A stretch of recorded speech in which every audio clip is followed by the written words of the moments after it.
You're listening to the Author Stories Podcast, bringing you the story behind the stories and the storytellers. Margaret White, Terry Brooks, Sheena Kamal, Matthew Quick, JT Ellison, Walt D. Williams, Brad Ford, Corey, Dr. O, Brandon Sanderson, Robin Mock, Ernest Klein, Jim Butcher, Sherwin Harris. Visit hankgarner.com for archives of all the shows. Today's guest is... Well, thanks for joining me again for the Author Stories Podcast, where I bring you the story behind the stories and the storytellers. Today, I'm super excited to have Gabrielle Robinson on the show with me today. She has a phenomenal new book. It's called Appy's Berlin Diaries, My Quest to Understand My Grandfather's Nazi Past. What a fantastic, fabulous book, Gabrielle. I love it. And I'm excited to talk about it today. Welcome to the show. Thank you very much for inviting me. I'm excited to have you. Gabrielle, we begin each show with the same question. And that question is, what is your first memory of wanting to be a writer or storyteller? It's an interesting question I actually never had thought about before, so I was glad you asked it, and it gave me a chance to, think back. I think I first started writing more seriously in high school. We had a pretty demanding curriculum, and we had assignments to write about books in French, in English, and of course in German, and even, believe it or not, in Latin, although those were much simpler. And I loved the challenge of doing this and learning about other books, and really enjoyed it, but I never thought of myself as a writer then, and actually probably never until you asked the question. After graduating from high school, I came to the U.S. and I was a freshman in English Lit. And again, we had to write. And then I got a master's at Columbia and wrote a master's thesis and a PhD at the University of London, more writing. And I really loved it all, but I thought about tackling certain subjects and what to say, but I didn't really ever, maybe I was never self-reflective enough to think about myself as a writer. And then I wrote academic books and articles at first, but eventually I moved more and more away from academic writing to more popular writing about popular culture. I wrote, for example, about the two big cultural spaces and social spaces in Vienna, which are the coffee house and they call it harrowing. It's not a wine bar. Maybe its closest relative is sort of a German beer garden. You sit at long tables, and the vintner himself dispenses the wines. And the rules, which go back to the 9th century, are that the vintner can only serve his own wines and has to serve them right next to where he produces them. And food is not part of it, so people can bring their own food. And it's an interesting tradition and still very much alive now. And then my most recent book, the book just before Appy's Berlin Diaries, is called Better Homes of South Bend, An American Story of Courage. It's about Studebaker workers who came from the South in order to get away from Jim Crow, and then they met Jim Crow in the North. And I say it's a story of courage because these people, many of them not even with a high school education, got together and founded the first African-American building co-op in Indiana and managed to build 22 homes in a white neighborhood. And on top of that, really create a vibrant community that is still functioning today. So then I came to something wholly different, the book we are talking about today, which is much more personal and intimate, and really, strangely, it's the memoir I never wanted to write. And maybe now that, we are talking and so on, I think with that book, I probably really finally think of myself as a writer. I love it. It's so funny, isn't it? The things that we feel like we have to go through before we allow ourselves to feel a certain way. It's so funny because you're quite an accomplished writer. But it was until you found this story that you finally felt like, that your expression was fulfilled maybe. You have a fascinating accent, Gabrielle. Where were you born and raised? I was born in Berlin and raised in lots of different places in Germany. We fled Berlin, my mother, grandmother, and I, in 1945. And after that, we were refugees for a while, and then we moved around a lot, and I was moved around a lot. I was in Vienna for a while and was in an Ursuline boarding school, convent boarding school, where I fell ill with scarlet fever. And my grandfather took me in, and really I had the happiest years of my childhood with him. And then I moved around again quite a bit, first to the United States, then to England. I lived in London for a number of years. And now I'm happily settled in a relatively small town, South Bend, Indiana. Love it. You said that you left Berlin in 1945. How old were you then? I was 2.5. Okay. And my mother, grandmother, and I fled in February after our department was destroyed by bombs. But my grandfather stayed behind to serve as doctor in Berlin. So at 2.5, you probably don't have very good memories of your time in Berlin, do you? Or are there little snatches of memory that you still have? It's funny, right? With these early memories, you don't know, are these your memories or are these stories people told and you absorbed and so on. But I could swear that I remember my mother shouting at me, and we were on a railroad station platform, although I don't really remember that. I just remember a lot of people, I think. But what I do remember are the words that she shouted to me, really, above all the noise that was there. Keep your hands tightly on the suitcase handle. Never let go. Don't let go of the suitcase handle. That was when we were fleeing. But again, I can't be totally sure that I actually remember it or that is a family story. That's so funny. The things that stick with you yes. are amazing. So did you have conversations with your mother and grandmother about why you guys fled the country when you did? My mother and my well, I didn't ask my grandmother many questions, but then she died. But my mother, lived. She died about 10, 15 years ago. She really did not want to talk about this time. And I soon, when I was young growing up, I wasn't bothered by the silence. You just do your things and are with your friends. And I was very interested. I always wanted to do something to do with plays and drama and so on. So that was my focus. And I didn't really ask questions. But then when I grew older and wanted to ask questions, I realized my mother did not want to talk about this.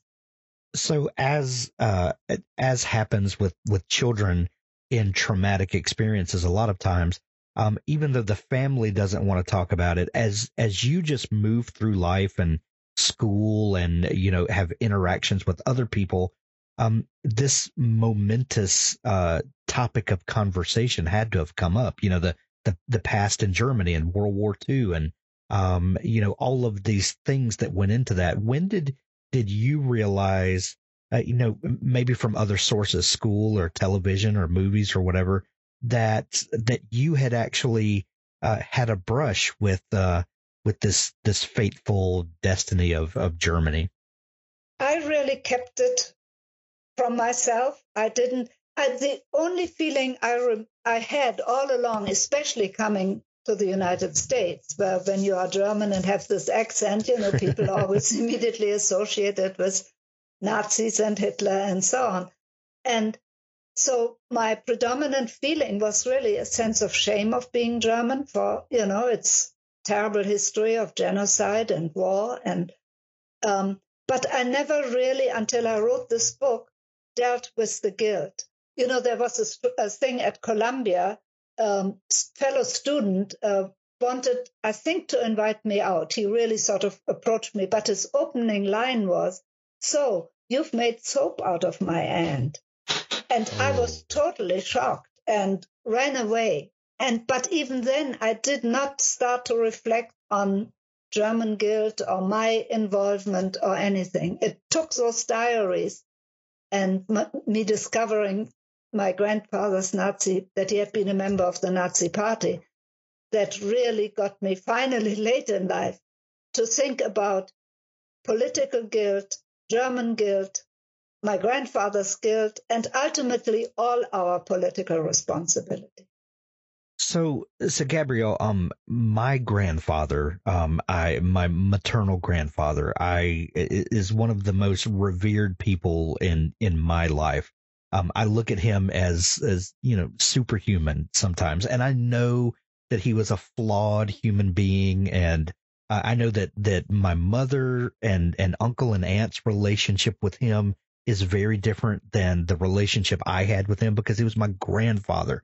And, you hold your grandparents in very different regard and esteem, and almost as if they can do no harm, they can do no wrong, even though they're flawed human beings. How did you think about your grandfather? Because he didn't leave Germany at the same time you did, but how did you grow up thinking about him before you discovered the diaries and things like that? Oh, like you, and I heard you mention it in a previous podcast, and I'm glad you are talking a bit more about your grandfather. For me, my grandfather was really the one who gave me my first stable home. He surrounded me with love. He was always, he seemed to be always smiling. He never raised his voice at me. We would build kites together and fly them high up in the sky. And then suddenly I looked around and he was gone, and he had fallen into a ditch. And then we both sat in the ditch laughing, holding on to the kite. So, he told me he showed me how to ride a bike. He was already in his 60s. He was just a wonderful, wonderful grandfather and father, because my own father had been killed in the war. And he seemed such a moral man who always helped others. And I just could not square this with him having joined the Nazi party. So what was your how did you discover your grandfather's past? Obviously your relationship with him was not marred by this knowledge. How did you discover that this had happened? It happened after my mother's death, because I say my mother did not want to deal with that topic at all. I found diaries he kept, and they were hidden behind books in her Vienna apartment. And as I opened them, I immediately recognized his handwriting, because he also always wrote me poems to recite at Christmas and New Year's and birthdays and so on. And so I started to read immediately. And I read about, the terrible situation in those medical cellars where he worked, where they had few medications. They didn't even have water, he says, after they drained the last drops from the heaters. And he talks about how they scooped up every fallen bit of tallow, because these candles were all they had for light.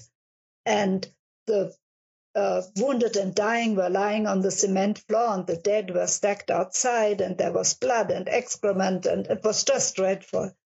And Berlin itself was a wasteland. He'd always lived in central Berlin, but he said he doesn't recognize it. It's all buried under rubble, and there's a sort of heavy smoke hanging over everything. This is in 1945, which, made it hard to breathe and hard to go get about and so on. So I read about that, and I thought, well, I want to tell this story, especially, because it was my beloved grandfather. But then when I got home, I paid attention to two letters, which I had noticed that first night when I read late into the night, the diaries. They were P and G. But now suddenly it really hit me that this meant Parteigenosse, member of the party.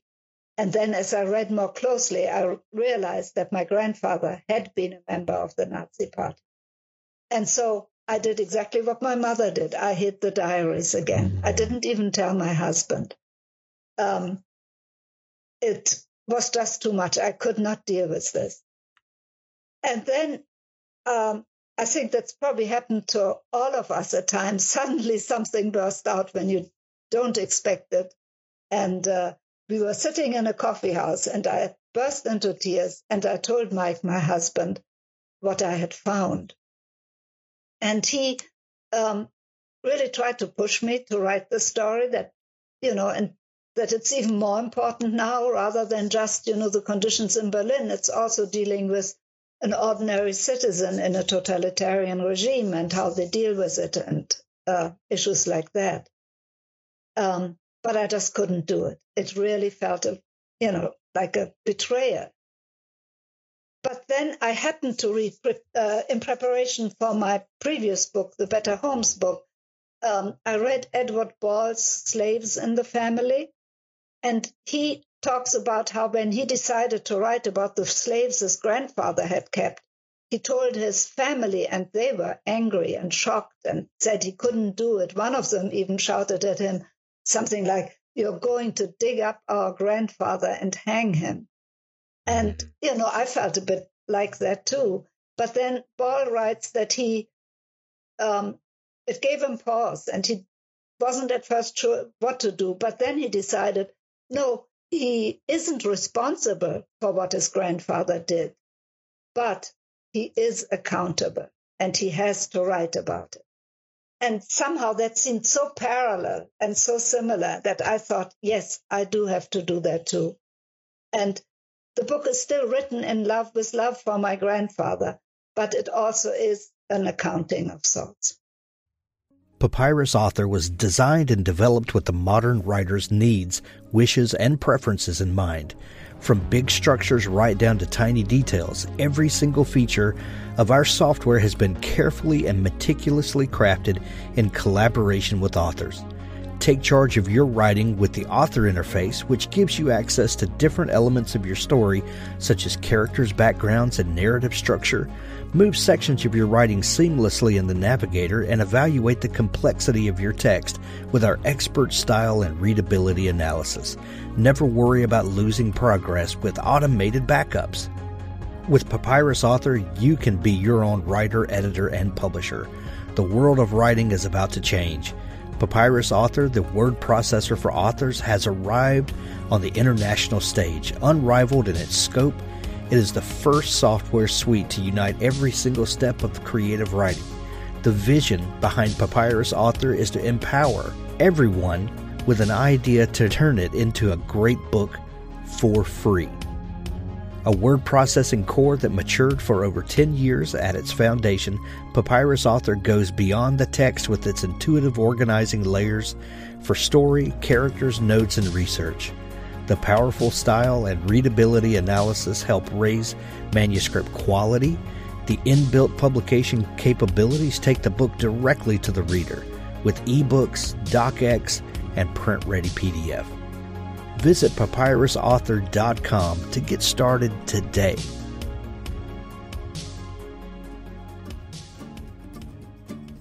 Do you want to get paid to write stories? Do you enjoy collaborating with other talented storytellers? Do you want to work completely remotely and set your own hours?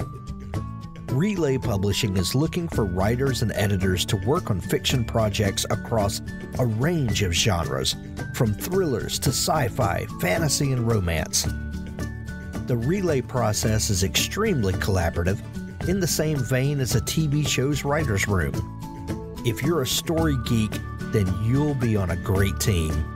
There are 7 ghostwriting positions and 10 editing positions currently available.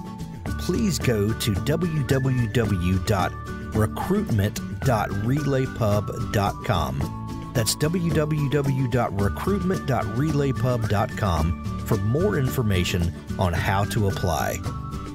Join a great storytelling team today.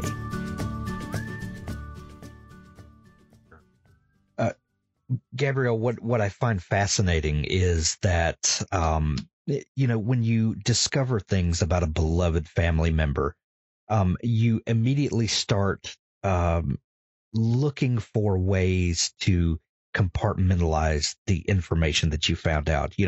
of course, he joined the Nazi Party, but he was forced to.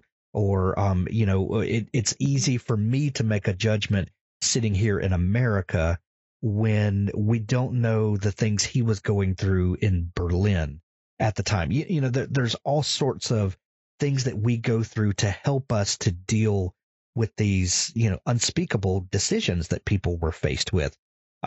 Yet when we look at a story like this from a complete stranger that we don't have these heartfelt connections to, it's easier for us to judge them and to lay blame on them. One thing that I find fascinating about this story is that it's a very human story. I mean, at its core, these are decisions that we're all faced with from day to day. We all make little compromises here and there. And at what point are the compromises too far? What a fascinating exploration. It just happens to be a person that is very beloved by you and connected with you. What was when you finally decided to tell this story and to bring it out, what was the hardest part about telling this story for you? You put that beautifully. I mean, because those were exactly the thoughts that were going through my mind too. And I kept asking myself, what would I have done? What small acts of courage or cowardice would I have committed? Say, you are in a group meeting and everybody raises their arm in the Hitler salute. Would I have done it, or would I have had the courage not to? Did my grandfather do it? There were so many questions individually that I could not answer. But I tried to find out more why he joined the party. And I came up with lots of explanation. He joined early in May 1933, just after Hitler had become chancellor. And I found out that was a time where many professionals and older people, veterans of World War I, and conservatives of all these things which fit my grandfather, joined the party. In fact, so many did that Hitler for a while closed the party membership because he didn't want to be overrun by these bourgeois professionals. So I came up with many explanations, but never a complete answer, because in the end, what we do politically, there is a responsibility, right? No matter whether we vote or don't vote, or whether we speak up or don't speak up or are involved, we have a responsibility. I could never forget the words of Martin Luther King Jr. And I'm paraphrasing here, but he says something like, in his letter from Birmingham jail, something like that we have to repent not only the vitriolic acts of the bad people, but the terrible silence of the good. And that is sort of haunting as a political responsibility. So I came to the conclusion that I could not assess my grandfather's individual responsibility beyond having joined the party, because I didn't know all these little details about what he did or didn't do. I know he wasn't active in the party. I also know that I found during my research, I found his denazification document. I don't know whether you're aware, after the war, the Allies made everyone who had been a member of the party to become denazified. And they created 5 categories: chiefly responsible, incriminated, less incriminated, fellow traveler, and exonerated. When I found my grandfather's, he was in the exonerated category, which of course was a great relief, but I knew it wasn't the whole answer. There is more responsibility than exonerated. Or in German it says entlastet, unburdened. And in a way I did feel unburdened, but I also knew it wasn't the whole answer. There's more responsibility there, but on a level that I cannot assess for anyone but myself in my own life. So, Gabrielle, I'm fascinated with memoirs for a lot of reasons, but what I'm especially fascinated with is the how you choose what your story is. Because unlike biography or autobiography, where it's this vast, grand story from beginning to end, literally, Yes. Memoir is usually a window into a time and an experience. So you decide to tell the story. It's a very deeply personal story.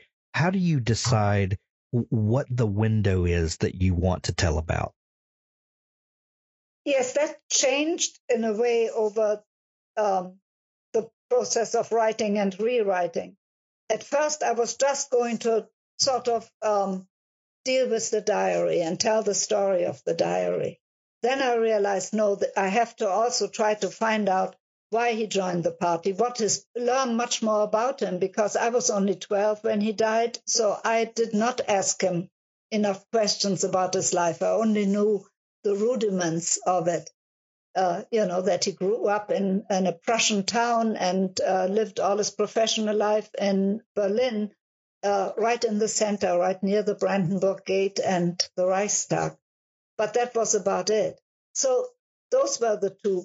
Then, as I was writing, another topic forced itself into my mind, and that was my memories of him. And I thought it wouldn't be complete if I didn't also include, what my experience of him. And, that started right early. I was on a kinder transport, and somehow I got left behind at a station, but in northern Germany. But luckily, I still had a cardboard sign around my neck, which gave my grandfather's name and address. And so when he walked in at dawn the next morning into the station, I clung to him and I didn't let go till we were back in that little cottage where he was a refugee. And so that, all these things sort of welled up that I hadn't thought about in half a century.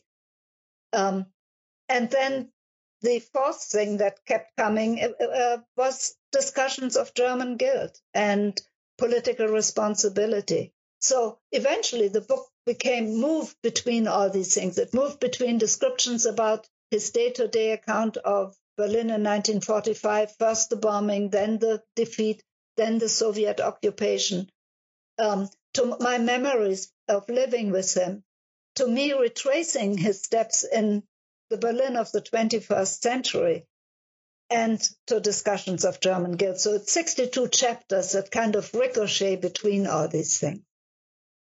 What do you feel like, Gabrielle, was the how do I say this? Writing can be a very cathartic experience and can help us to deal with these complex emotions and hopefully convey these to someone else who maybe hasn't lived through this, but that can derive meaning by going through this experience with you, by reading your account of it. What did the writing of this book do for you, and how do you feel like writing might be a catharsis of sorts for people?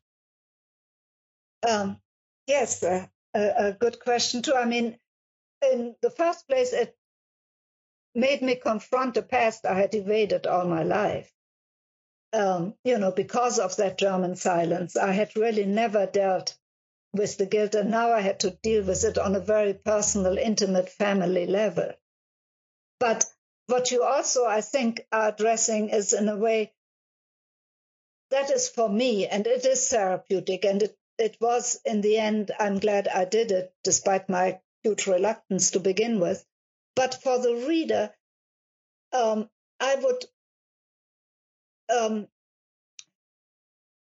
would hope that the reader would, first of all, have some better understanding of what that time was like, but also reflecting on their own lives, because I think we all read memoirs in part to think about ourselves, to become maybe more aware of the importance of history in all our lives, that, all our biographies intersect with the historical moment. And the other thing I would hope would be that they would have some empathy for what somebody else who's so completely different from themselves went through, and through that maybe feel a more common bond to all our humanity and our power for compassion and for tolerance, that by reading this, it would sort of trigger a feeling of that we are all in this together, which I think we need particularly now. Absolutely. What do you hope people are left with when they finish this book? Gabrielle, do you hope that they're left with a better understanding of Nazi Germany? And we think of these things as kind of monolithic, the Nazis, and we think of this evil that spread over the world, but that the party was made up of people and ones that were making daily decisions, and we would hope that we would make certain decisions, but we don't know until we're in that situation. What do you hope people are left with at the end of this book? Yeah, certainly a better understanding of what it was like, but also again a feeling of compassion for. I think that's one of the things memoir can do for people who are so entirely different, living in a different country, going through totally different experiences. And yet we can feel compassion and empathy for them. And I think that helps us all to become more tolerant and understanding of people who are different from us. Absolutely. The book is called Appy's Berlin Diaries, and it's available everywhere now. We're going to put links to it in the show notes of this episode. Gabrielle, if people are just discovering you and are fascinated by all the great stuff that you've been involved with, where can they find you online to dig into all of your work? In GabrielleRobinson.com is my website, and they can also contact me through that. Gabrielle Robinson on Facebook, I think G. Robinson Author on Twitter and Instagram. We'll put links to all those places where people can find you in the show notes of this episode. Gabrielle, this has been a fascinating talk. Thank you so much for joining me on the show today. Thank you for inviting me, and it was a very interesting conversation. Authors, I have a fantastic new service to tell you about. It's called PubSite. PubSite is a service to help you build your very own website, your home on the web, where you can promote your work and give your fans a place to connect with you. PubSite is a website platform that allows every author, regardless of budget, to have a great-looking professional website developed by the book marketing professionals at FSB Associates. PubSite is the new, easy-to-use DIY website builder developed specifically for books and authors. Whether you're an author of one book or 20, or a small publisher, PubSite allows you to build, design, and most importantly, update your website pain-free. No need to be dependent on a designer or webmaster to make a small but costly change to your website. Save the money and do it yourself. PubSite is the best platform for authors because it's a book-centric platform. PubSite was built just for authors and small publishers. Every design, feature, and layout is book-centric. They have customized designs for you to use. It's easy to build. No coding or HTML is necessary to create a stunning, professional-looking website with all the features you want. Get a custom domain name, yourname.com. It's simple to update. You can add all of your books, add a blog and a book tour, sell from any retailer, manage your email list and social media, and even do e-commerce. Build your website with a 14-day free trial, then pay just $19.99 per month, which includes hosting, and we offer packages starting at $499 to set up the website for you. Pub-site.com, the place to help authors find their home on the web.